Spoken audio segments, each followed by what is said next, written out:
That CPD show. My name is Chris Bright and I'll be your host for today. And today I'm joined on the island by Pastor Mark Holdcroft. Mark is the senior pastor of Livestream Church in Biddulph since October 2016. Before this, Mark and his wife Liz spent 10 years serving as missionaries in Slovakia, planting churches and starting a Bible school. Mark also serves on the AOG 3D missions team, and Mark and Liz have two children, Jessica and Noah, and they love spending time together as a family. And Mark, it's great to have you on the pod. Welcome. No, thank you, Chris. So much of a pleasure to be here.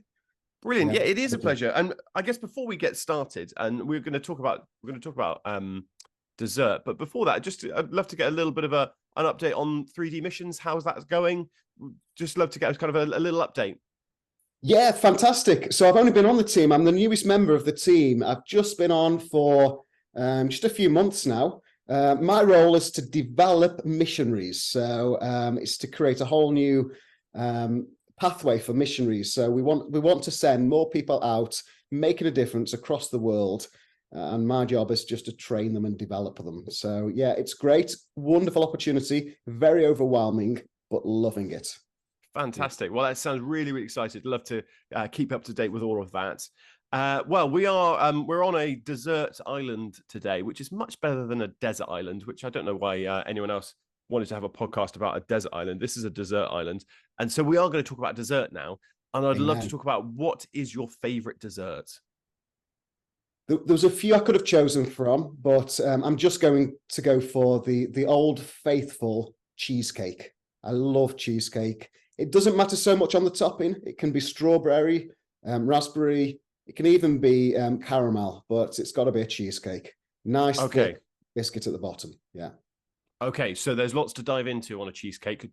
Cheesecake is kind of like almost an umbrella term. So do you prefer a baked cheesecake, a kind of New York style cheesecake? Do you prefer more of the kind of non-bake, just put it in the fridge kind? Which one would you go for if you had the option? Sometimes just the ones in the fridge. It's the thing I like most about it is the crumbly biscuit at the bottom. So that's the key for me. It gets less important the higher up the cake you go. No, that's true. And I think it's the biscuit to butter ratio is very important, because, totally. Too much butter, it can go solid. Too much biscuit, it goes too crumbly. And then it just sort of dissolves in the tray, as it were. And so you've got to get that right, haven't you? Oh yeah, I love texture. I'm more, when I eat food, eat anything. I mean, I do have a great passion. I'm very intimate with my food. I love eating. But I love the texture of food. And I just found the texture of a cheesecake wonderful, from the soft top to the chewy biscuit at the bottom. Yeah, fantastic. It is good. And would you have it with anything? So would you have it with, like, so I know some people would have it with like a raspberry coulis, or they might have it with some kind of another kind of sauce or anything. How would you have it? Single cream, double cream, if I don't mind having a bit more fat. But yeah, bit of cream on the top. Ice cream's okay, but you can't beat cream. Yeah, I think you're right. I think a bit of cream with a cheesecake does often work, doesn't it? I mean, it's obviously got a fair amount of cream in already, hasn't it? Usually cream, and then obviously the cream cheese in there. Is it eggs in there as well? Is there some kind of egg whites in there? I can't remember. Oh, I don't know. I don't bake it. I just eat it. So I'm not sure on that one. That makes sense. Yeah. Well, I'm only saying this because as we are recording this, my wife is in the other room and she's just made a cheesecake. No word of a lie. And I did offer that I will be the chief taster of that cheesecake. And that's a Proverbs 31 wife right there. Yeah, it is. It just missed it out. A few verses later, it said about making cheesecake at the city gates. That was part of the verse. It just got left out somehow. Yeah, I think we, I'm not all for adding to scripture, but I maybe could make a little exception for cheesecake being added there. Fantastic. All right. Well, we've got three resources to talk about today, and really excited to talk through these three. Should we go into your first resource? What's the first one you brought? Leading on Empty. I think the full title is Leading on Empty, Refilling Your Tank and Renewing Your Passion. by Wayne, and I think his surname is Cordeiro. I don't know whether you've heard of him, but Yes, I have. Yeah. It's a great book, and I think the reason I've put it there is simply because of the difference it made to me in a particular time of life. So yeah, it's a book that I recommend in certain stages of your life, that I think every leader at some point needs to read this or something very similar. Yeah, well, I'd love to dive into some of your story and to hear a bit about that, and then how this book really helped you along on that journey. Yeah, so my wife and I, we led busy lives, and then I was a police officer, she was a musician, and we left that to go to Slovakia as missionaries, and it was a total change of culture, total change of ministry. And we threw ourselves into the ministry over there. We'd gone from very clear routines to all of a sudden an open canvas, where we could empty canvas, where we could just serve God. And we just threw ourselves into it 100%. But 18 months in, I suddenly found myself in a place that I did not understand. In hindsight, I can tell you now, I had a nervous breakdown. At the time, I didn't know what was happening to me. It was a time of great pain. It almost destroyed me personally, almost destroyed my family, my marriage, my ministry. And it was a time that lasted quite some time, actually. And I was also alone, away from my normal family unit. So it was a very difficult time. And it was during the healing process that took place, that took a few years, that I came across this book. And it just helped me to understand where I was and what had happened. It also put the biblical perspective of it. He talks a lot about Elijah and his burnout. And I just recognized, when I read that again, I recognized myself in the story. I recognized where I was, what was happening to me, and also some of the things I needed to start to practice again to get out of the place that I was in. So yeah, it's a book. I've read it a couple of times. I read it once back in 2007-ish, and once again since. And it was just such a help to me that at that time to understand I wasn't alone. I wasn't crazy, although I felt it at the time. And it helped me to discover some things about myself and about God, and how to get out of the place that I was in. Yeah, I've read this book as well, and read it a number of years ago. And I think one thing I remember standing out to me is how he links in some of the physiological things in there as well, doesn't he? He will talk about how so often as ministers, we can end up running on adrenaline. And yes. Especially when we've got trying to get things done, and actually our reserves are depleted. And talk to me about that, and about how you started to put good practices in to help kind of so that you weren't running just on adrenaline, but actually running from a better place, that you weren't running on empty. You were leading from a place of fullness. What kind of things did you put in place to kind of help you with that? Well, the things that God had shown me along the journey and what I read in the book sort of corresponded. There was a parallel between the two. So at one point in the journey, when I was at one of the worst states and just coming out of the worst parts of the depression and severe anxiety that I was feeling at that time, I was in a position where I was praying to God and hadn't heard God's voice for what felt like ages. And I was in the middle of actually just, believe it or not, just putting washing into the washing machine. And all of a sudden, the cloud of depression all of a sudden fell on me again. And I was in a terrible state. And I suddenly heard for the first time in a long time, the still small voice of God that said to me three things. And they seemed very strange things to say them, but they made such a difference. Those three things were: finish the washing, which I'm sure any any husband or wife would love to hear their partner hear that. But finish the washing, go out for a run, and then worship me on the guitar. And I didn't feel like doing any of those things, but I forced myself through to do them. I finished the washing. I went out for a run. I started to worship God through tears on the guitar. And all of a sudden, that cloud that had come that day lifted. And it wasn't an instant remedy, but there was a process that happened after that that showed me that actually what was happening to me was holistic. It was spiritual, spirit, soul, and body. And there were things going on in my head that were, hormone about the things that weren't right. There were things that were going on spiritually, and there were things that were going on emotionally that I needed to deal with. I needed to put proper practices and disciplines back into my life. And so I started to do that and started to come out of this place that I was in. And when I got hold of I can't remember exactly when in that process I got a hold of this book, but it really started to show me why this was so important, that there are all these physiological things that happen to you, as well as the spiritual side, as well as the emotional side. And so I started to put disciplines in my life that just helped to keep me in the right place. I mean, the long story of that, or to shorten the long story, eventually, when I found myself into that place again, I was actually healed, and I had a miraculous healing. My daughter prayed for me, who was 7 at the time, and God healed me, and I've never been anywhere near there since.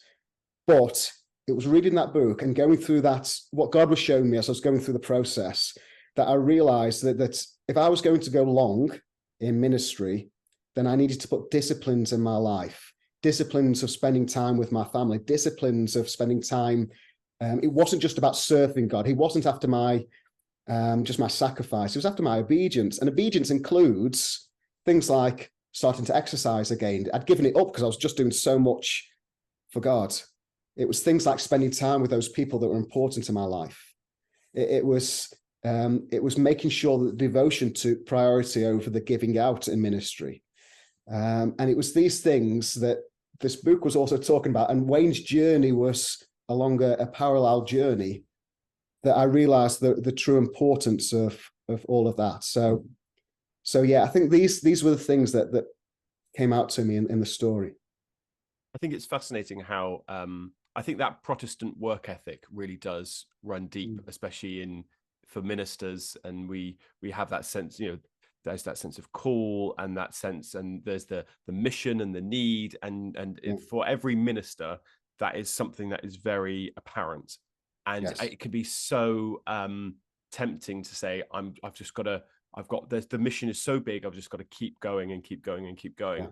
And that can come at the cost of some of these things, like some of these practices that we need to have in our lives. And I'm talking to myself when I talk about this, because I recognize, maybe I need to work on some of these things, things like, getting good sleep, getting the good nutrition, exercise, these things that become these kind of, you always think, they're not that important. I can sleep later, or I can, I'll just grab a quick snack here. And actually those things become part of, actually when we're playing with actually some of the base things that God has put in our lives as human beings. And sometimes I think we forget that we're kind of interconnected. We kind of remove we downplay the role of the body in our theological view. And actually that's not actually how the New Testament or the Old Testament writers really saw it. So I think it's fascinating when you talk about those practices. How do those practices look like now? What are the kind of non-negotiable things that you can't miss, and they help you stay full? What are those kind of practices? Well, I use my calendar because I think as ministers, you've often got an open calendar. People ask you to do things, and so what I do is I look at my calendar and I put some of the important things in. So I exercise each day. I'll go swimming, or I'll go to the gym. That's a non-negotiable. If I miss a day, it's okay, but I'm extra certain to make sure it goes in the next day. Making sure I get some date time with my wife each week. So if we miss it for something, if we have a really busy week, we'll make sure the next week it's even more important. The same with the children. We have a family game night and a family worship time each week. If it's missed one week, it's extra important the next week. And I use my calendar. These get booked into the calendar. Often we just put these things into the free space. But actually what I've realized is they need to go into the calendar, and everything else needs to go in around it.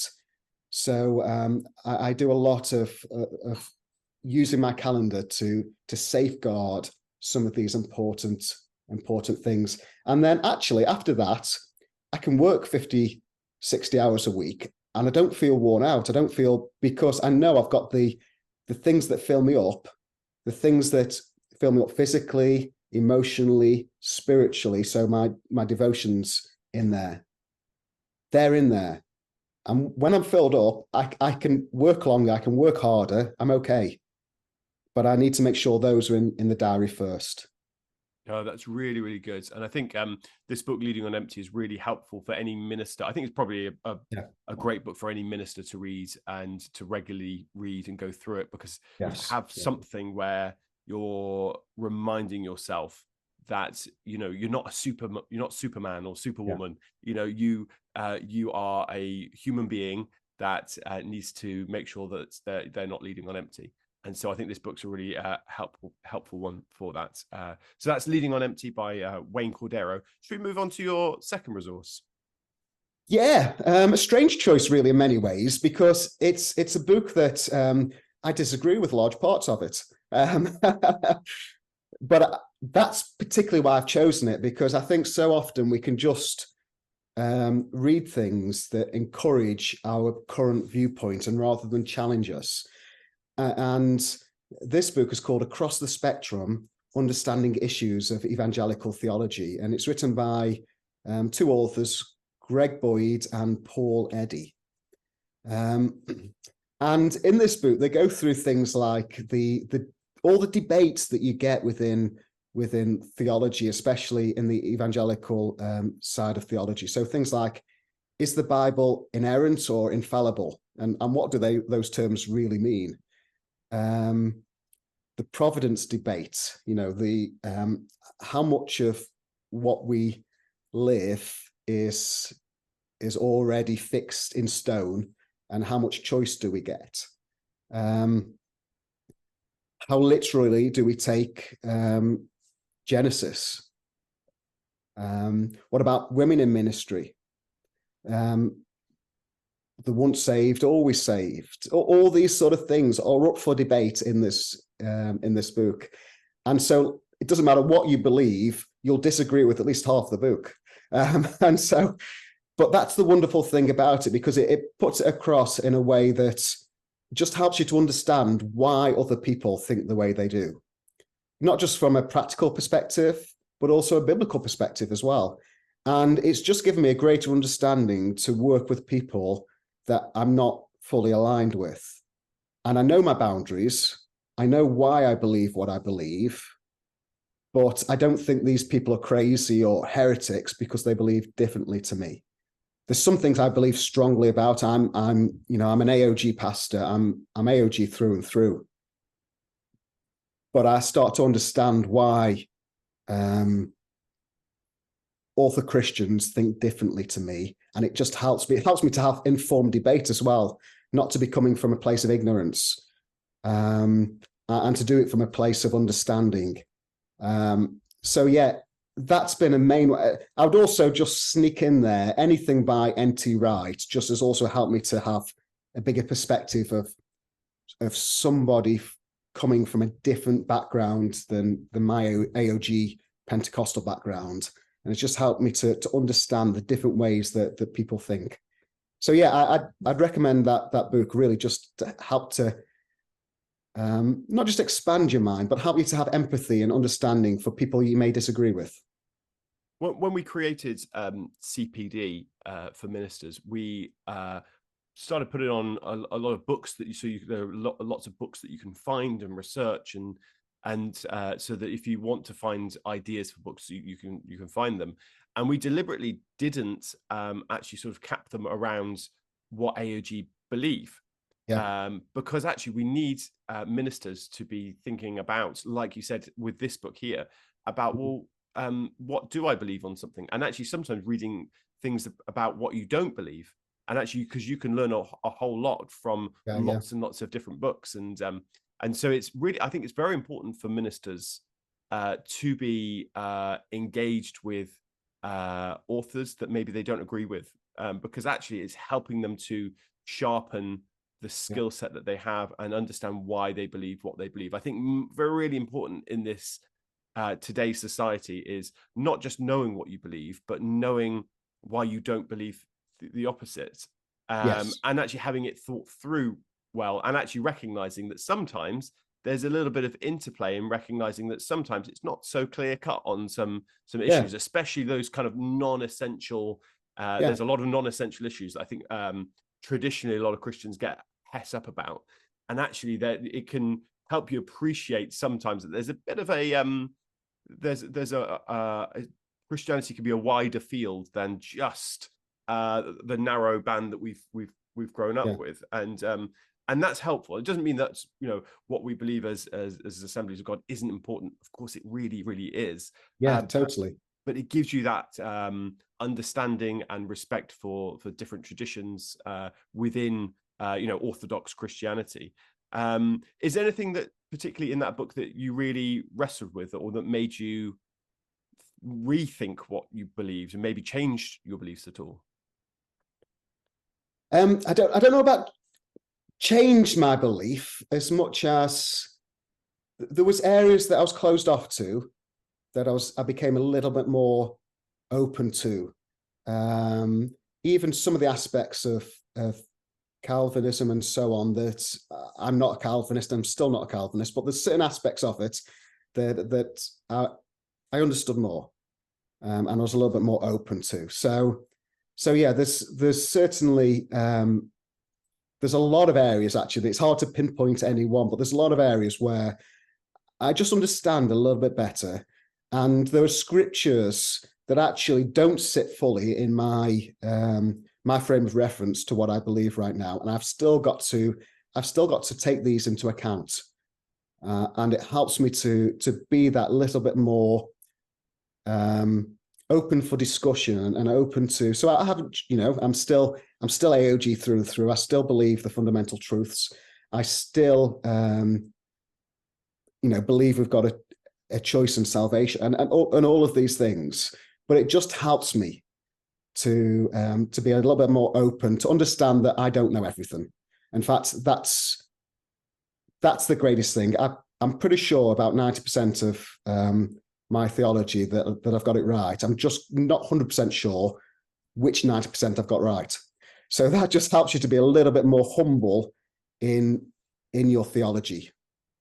I think sometimes, ministers, or even just, Christians in general, can sometimes feel a bit wary of looking at things that so different aspects of Christianity, or maybe some things they don't believe in, because they might worry that's going to the house of cards might collapse, as it were. Yes.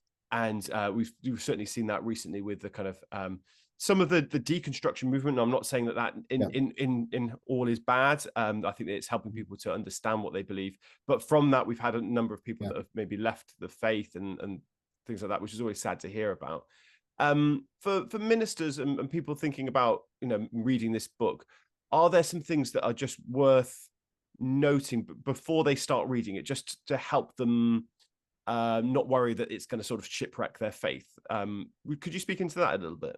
Yeah, I think this particular book is quite well written in the sense that it doesn't try to push any angle aggressively at all, which does help you to read it. There are some books that I've disagreed with that I want to throw across the room.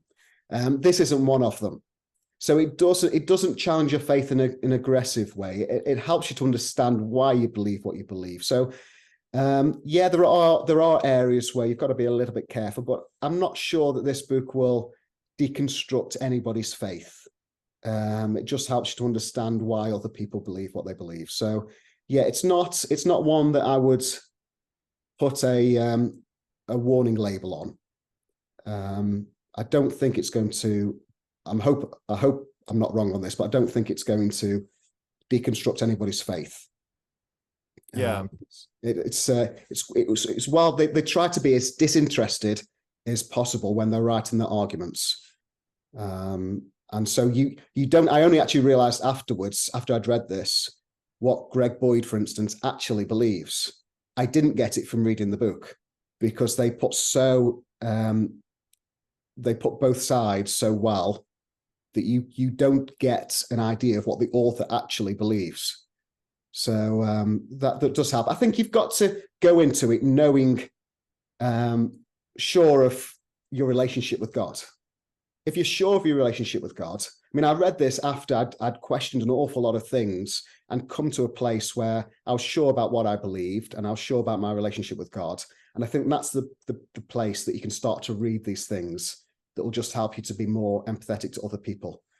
If you're in a place where you've got a lot of doubts, then it may do some harm.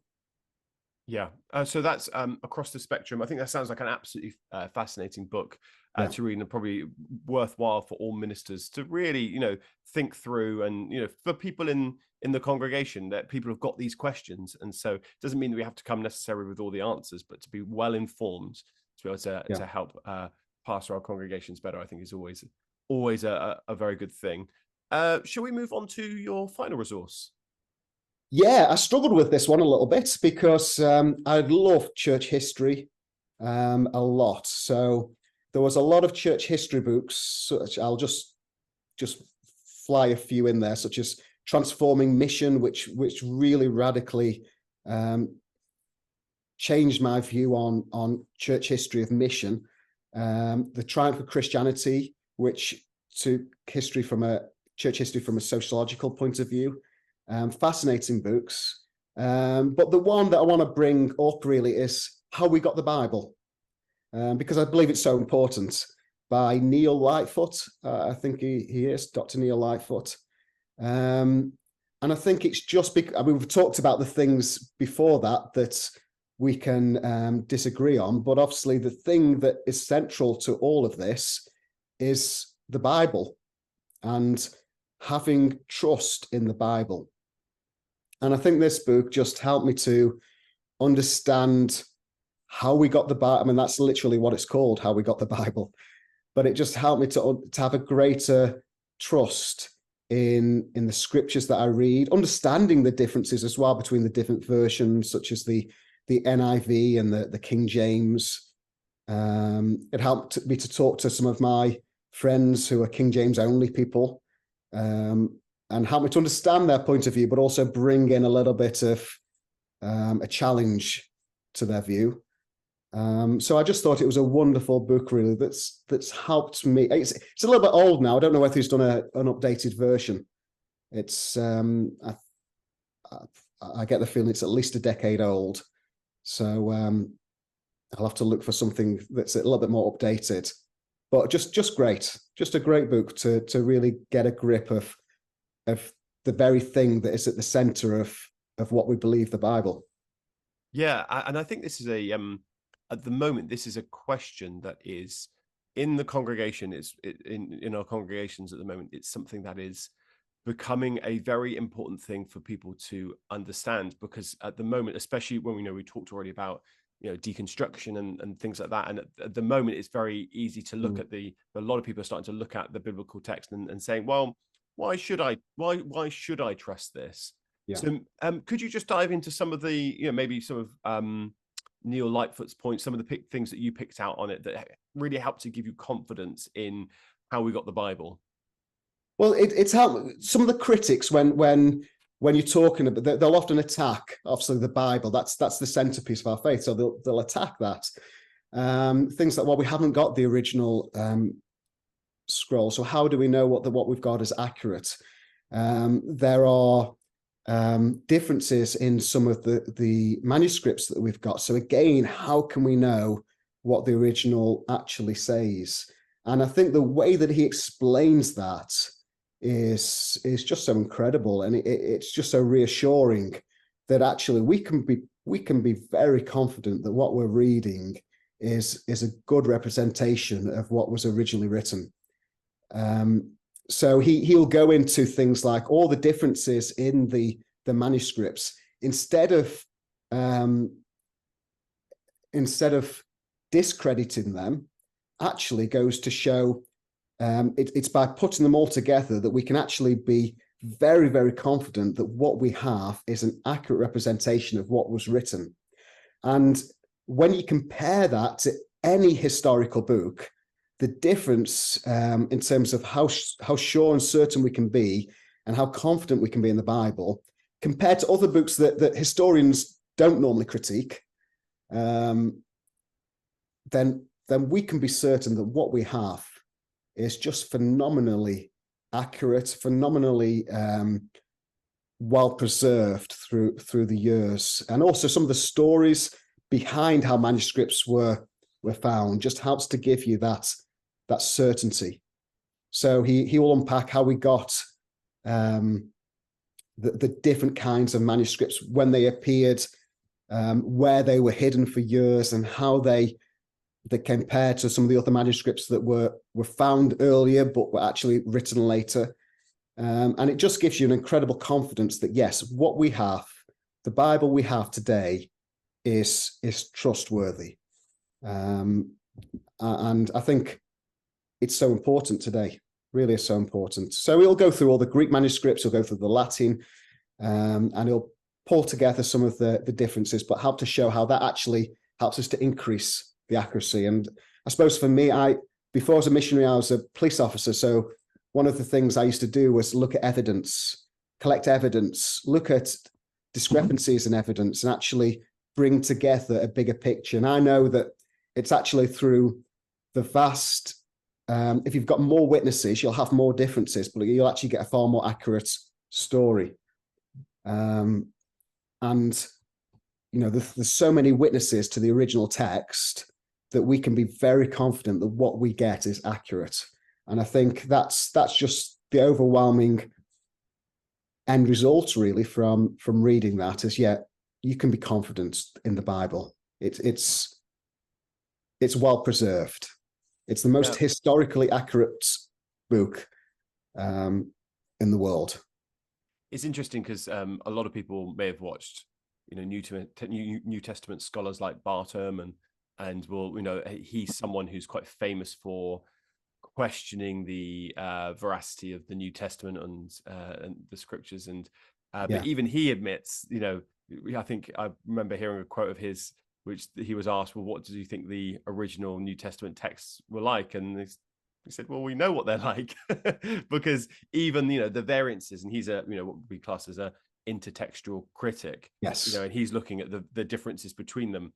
But because they're so minor, we still know what they say, which is fascinating. So it's very easy to sort of major on the minors, and those minors saying, well, this text says this and this text says that, but still, you know, oh, there's differences, but actually the differences between them are so minor, it doesn't actually affect the message that's being said at all, which I think is fascinating. So it's one of those things that you can hear a lot of rhetoric around it. And, you know, people can make these big claims and say, we can't trust the Bible because of all of these differences. But as soon as you do the next level of investigation, you realize that actually they're not as, it's actually strengthening it. And even, you know, there's things like the between the length of writing and when we have the first copies, or when it was between the events and the first writing, there's such short amounts of time. It's way shorter than, you know, say the writings of Plato and all, you know, all these kind of things. It actually gives us more confidence, doesn't it? Yeah, I mean, John was always, the Gospel of John was always one that people thought was written much later, but actually there's a lot of evidence. I mean, the book is just full of the evidence to show that no, it was an early writer. This gospel is reliable. This gospel was written at the time. So it's a great. I think either this book or a book like it, I think most pastors should read it. It gives you just so much confidence that what you have, it can be relied on. And you know, this at the end of the day, as a pastor, this is our main thing. So Yes, and it's it's still. I heard a quote from the very famous podcast, which is the Joe Rogan podcast, and Joe Rogan said on that, he yeah. said, the Bible was invented in 325 by Emperor Constantine, and said it as if he knew it. And of Yeah, course, if you read a book like How We Got the Bible or something similar, you'll yeah. realize that that's entirely not true. It's nonsense. It's nonsense. There's so much evidence, and the Bible, it was written as a missionary document. So the New Testament was translated so quickly into so many languages that all of a sudden you pull those copies of different languages together, aside from the Greek, and all of a sudden they agree with each other. It's amazing. It's just so incredible that you get all these different languages and manuscripts and just coming together in such incredible agreement. It just gives you so much confidence that you can stand on this, that you can live and die for what's written in this text. And even with the Old Testament now, the Dead Sea Scrolls discovery was absolutely huge in this world, because before then there was a lot of questioning as to how much can we trust the Old Testament, how much of it was the same as in that sort of second temple at the time of Jesus. And it was, I think it was 1947 when they found the Dead Sea Scrolls, they found a copy of Isaiah which was almost word for word identical to what the version we had. And incredible. And then since then, there's archaeological discoveries which are discovering the length of time that the Israelites were in, when they started to enter the land. They found this new thing called the Curse tablet. Have you heard of this? No, go on.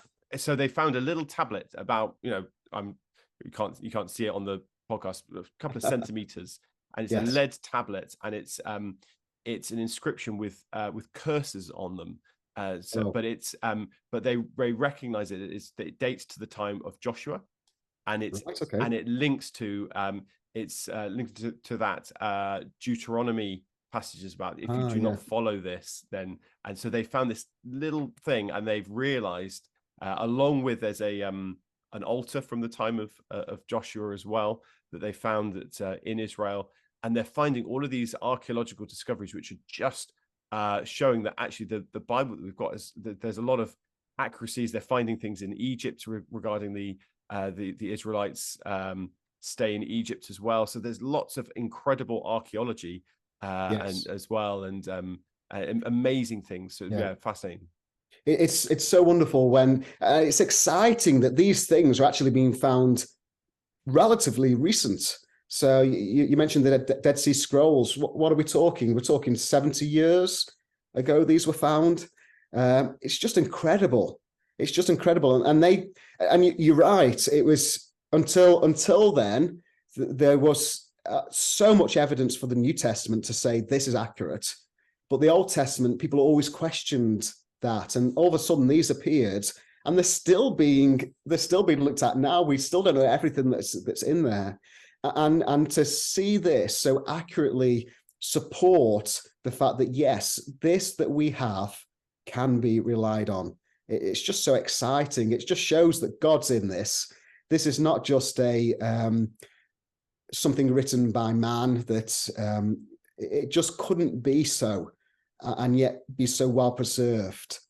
And so it's so exciting. It just, we believe it, but when you see this sort of evidence, it's exciting. It's and you don't know what's going to turn up next either. That's why I want to see an updated version of this, because I think there's going to be a lot more come to light over the next 30, 40, 50 years. So much more that can still be discovered in terms of old manuscripts that are hidden somewhere, and maybe somebody's going to come across them again, and it will just help to just keep that excitement alive that God was behind this wonderful text that we have today. Yeah, fantastic. I would heartily agree with that. It's a very much, I think we're living in a very exciting time at the moment in terms of these discoveries that actually it's giving us a lot of confidence that the Bible we've got is given to us by God, that it has authority for our lives and all those things. And so How We Got the Bible by Neil Lightfoot, a great resource to have. And I'd almost say it's as exciting as a cheesecake, which is very exciting. Oh, yes.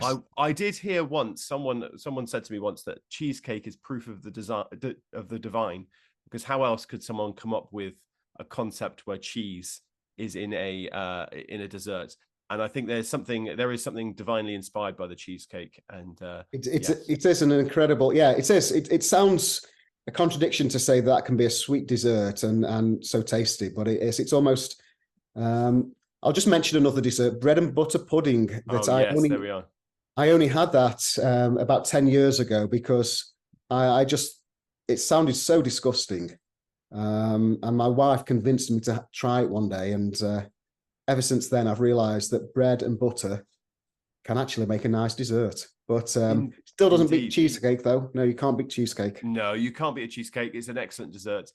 Mark, thank you so much for joining me today. I've really, really enjoyed just diving into those 3 resources, and I think they'll be so helpful for any minister listening to this. So thank you so much, and I'll catch you again soon. Thank you very much. Thank you for listening to this episode of That CPD Show. For more episodes, why not subscribe and give us a review? It really helps us out. See you next time.